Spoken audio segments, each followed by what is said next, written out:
Hello বন্ধুরা, আমরা পড়ছিলাম মধ্যযুগের বাংলার বিভিন্ন রাজাদের সম্পর্কে। এখন আমরা আরেকজন রাজার সম্পর্কে জানবো, যার ছবি তোমরা এইখানে দেখতে পাচ্ছ। তার নাম হচ্ছেন শায়েস্তা খান। তার নাম হয়তো তোমরা অনেকেই শুনে থাকবেন। তিনি আমাদের এই বাংলার অনেক প্রতাপশালী একজন রাজা ছিলেন এবং তার আমলের একটি গল্প হয়তো আমরা অনেকেই শুনেছি।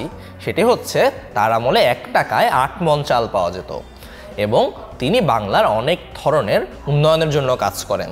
তিনি আমাদের এই বাংলা থেকে, এই অঞ্চল থেকে অনেক জলদস্যুরা ছিল তখন। জলদস্যু যারা জলে দস্যুতা করতো, অর্থাৎ জলে বসে ডাকাতি করত এবং মানুষদের থেকে তাদের সম্পদ ছিনতাই করে নিয়ে যেত।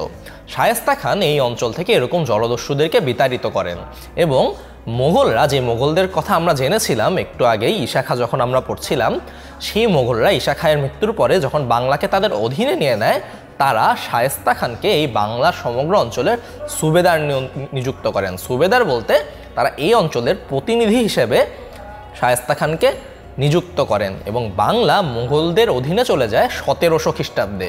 এই তথ্যটিও আমরা এই পাঠ থেকে জানতে পারবো। এবং আরেকটি বিষয় হচ্ছে, শায়েস্তা খানের আমলে আমাদের এই বাংলায় অনেক সুশাসন ছিল। এর থেকে আমরা বুঝতে পারি তিনি অনেক বিজ্ঞ একজন রাজা ছিলেন এবং তার আমলে বাংলা খুবই সুন্দরভাবে সুশাসিত হতো। তাহলে বন্ধুরা, এই পাঠ থেকে আমরা যেই তথ্যগুলো পেলাম, সেই তথ্যগুলো যদি আরও একবার দেখে নিই। প্রথমটি হচ্ছে, বাংলা মুঘলদের অধীনে 1700 খ্রিস্টাব্দে চলে যায়। মোগলরা বাংলার সুবেদার হিসাবে শায়েস্তা খানকে নিযুক্ত করেন। তার আমলে বাংলায় সুশাসন ছিল, অর্থাৎ বাংলাদেশ সুশাসিত ছিল। আরেকটি যেই গল্প আমরা শুনেছিলাম সেটি হচ্ছে টাকায় 8 মণ চাল পাওয়া যেত, অর্থাৎ চাল খুবই সস্তা ছিল। এবং এই অঞ্চল থেকে শায়েস্তা খান জলদস্যুদের বিতাড়িত করেন, যেটি তার একটি অর্জন। সুতরাং আমরা শায়েস্তা খান সম্পর্কে অনেকগুলো তথ্য জানলাম। এখন আমরা পরবর্তী পাঠে মধ্যযুগের মানুষদের সামাজিক এবং অর্থনৈতিক জীবন সম্পর্কে জানবো। আজ এ পর্যন্তই বন্ধুরা, দেখা হচ্ছে পরবর্তী ভিডিওতে।